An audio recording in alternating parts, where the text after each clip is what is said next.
అత్యధికం ఆకలి చావులే. పదుల సంఖ్యలో వెలుగు చూస్తున్న మృతదేహాలు మొన్న 32, నిన్న 15, మొత్తం 47. వరదలో చిక్కుకుని నీరు తిండి లేక తనువు చాలిస్తున్న అభాగ్యులు, ఆదుకునే దిక్కు లేక ఇళ్లలోనే కొందరు తనువు చాలింపు, తప్పించుకోబోయి నీటిలో గల్లంతై మరణించిన వారు మరికొందరు, మునిగిన ఇళ్ల గోడలపై వేలాడుతున్న అనాథ శవాలు, అనాథగా పడి ఉన్న మృతదేహాన్ని ఒడ్డుకు చేర్చిన బలగాలు, వరదలో ఇలా చనిపోయి లెక్క తేలని వారు ఇంకెందరో, దొరికిన మృతదేహాలు విజయవాడ ప్రభుత్వాసుపత్రికి తరలింపు, గల్లంతైన వారి కోసం మార్చిలో కుటుంబ సభ్యులు వెతుకులాట, కుళ్ళిన మృతదేహాలను చూసి కన్నీరు మున్నీరు అవుతున్న బంధువులు అంటూ వాంబే కాలనీ జీ బ్లాక్ 4 రోజులుగా వరద నీరు చుట్టుముట్టింది. బయటకు వచ్చే అవకాశమే లేదు. ఇంట్లో ఉన్న సరుకులన్నీ అయిపోయాయి. చాలామందికి తినడానికి తిండేమీ లేదు. వీరిలో 78 ఏళ్ల రాజశేఖర్ అనే వృద్ధుడు కూడా ఒకరు. పాస్టర్గా పనిచేస్తున్న ఇతను తన భార్య కమలమ్మతో కలిసి జీవిస్తున్నాడు.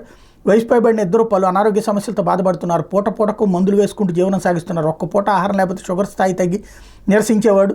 వరద కారణంగా 2 రోజుల పాటు ఏమీ తినకుండా ఉండపోవాల్సి వచ్చింది. తాగేందుకు మంచినీళ్లు లేని దయనీయ స్థితి. ఈ నేపథ్యంలో బుధవారం ఉదయం ఉన్నటువంటి రాజశేఖర్ తుది శ్వాస విడిచారు. ప్రభుత్వం ఆహారం నీరు అందించుంటే బతికి ఉండేవారని చుట్టుపక్కల వారు ఆవేదన వ్యక్తం చేస్తున్నారు. వరద ముంపులో చిక్కుని ఇలా ఎందరో అర్ధాంతరంగా తనువు చాలించడం అందరి హృదయాన్ని కలిచివేస్తోంది అన్నటువంటి వార్తని హైలైట్ చేశారు. లేకపోతే అన్నం